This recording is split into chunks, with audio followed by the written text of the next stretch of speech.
tutti quei passi che tu mi fai far, cara Agnesina, cara Agnesina, tutti quei passi che tu mi fai far, cara Agnesina, li devi pagar.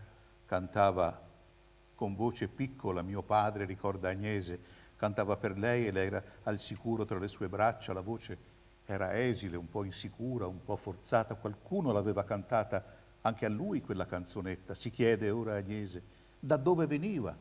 Certamente gli era cara perché era l'unica canzone che papà cantava. La casa avvolta nella penombra, racconta la brigatista Anna Laura Braghetti, e la cucina profumata di cibo avevano un aspetto così normale, così consueto, che inaugura un rituale destinato a ripetersi ogni sera.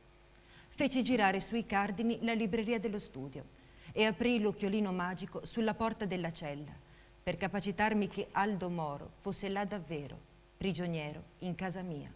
Sì, quello che spiavo era proprio Aldo Moro, disteso sul letto, un braccio sugli occhi e alle sue spalle la grande bandiera rossa delle BR. La mattina di sabato 18 marzo viene diffuso un comunicato brigatista e la foto di Moro in maniche di camicia davanti a un drappo rosso con la stella a 5 punte. Finalmente un segnale, Moro è vivo. La foto dell'ostaggio giunge anche a Via del Forte Trionfale. Agnese guarda il volto del padre, resta colpita dagli occhi che la fissano e sembrano dirle: ma guarda un po' che cosa mi tocca fare. Ancora una volta i primi pensieri di Agnese riguardano l'intimità violata di un uomo tanto riservato e geloso delle sue abitudini.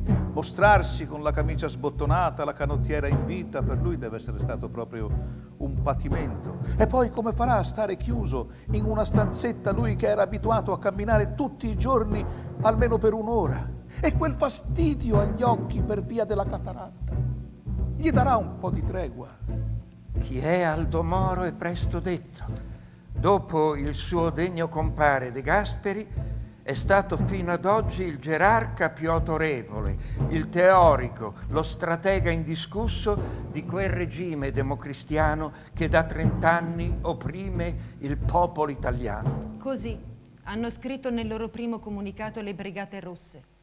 Ma che ne sanno loro di papà? Non possono sapere di che pasta è fatto l'uomo che accusano di aver tramato contro il popolo. Non hanno idea di quanto sia schivo, di quanto gli pesi persino essere fotografato in pubblico.